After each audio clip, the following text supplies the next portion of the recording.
I recently completed this schoolhouse clock. The schoolhouse clock was in my grandparents' home when I was a kid.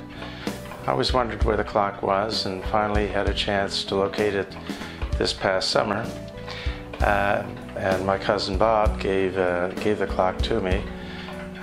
He had it for quite a number of years. I believe cousin Billy had it originally, and either cousin Billy or cousin Bob made the case, I don't know. In any event, the clock is completed. The case is obviously a different color than it was when I got it. It's now a dark brown. It was stained. In addition, it was shellacked. I decided to keep the old case because it's part of the history of the clock. Additions, new glass, new drop door. The drop door is actually fashioned out of wood that is over 100 years old.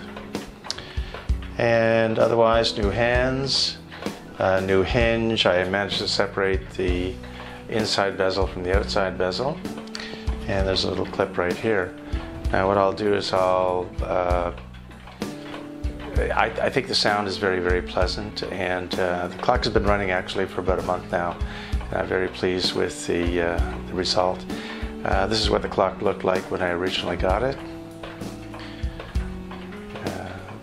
These are photos of the work that I was doing on the clock itself, and I'll just open the door and let you hear what the clock sounds like.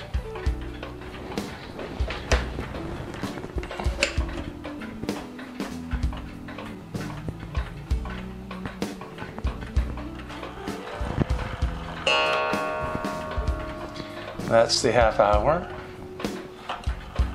This is 11 o'clock.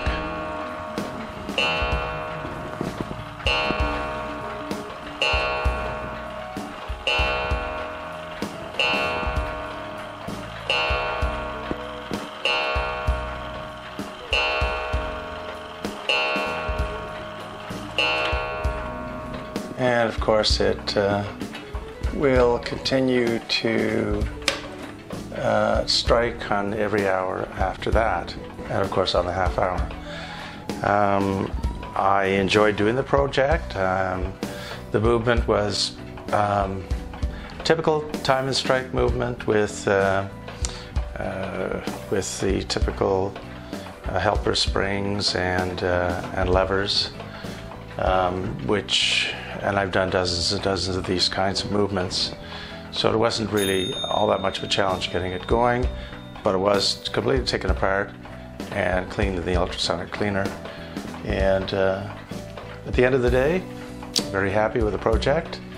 And I think this clock can now be displayed proudly on any wall. Beyond that, it tells the story of my grandfather, who probably 80 or 90 years ago was in his kitchen on Olmsted Street and in Ottawa, and looking at that clock and wondering whether, comparing it with his pocket watch and wondering whether it was keeping the right time, or even his pocket watch was keeping the right time, who knows. Anyway, it's a great addition to my collection, and I think that clock will run very nicely for years to come. Thanks for watching.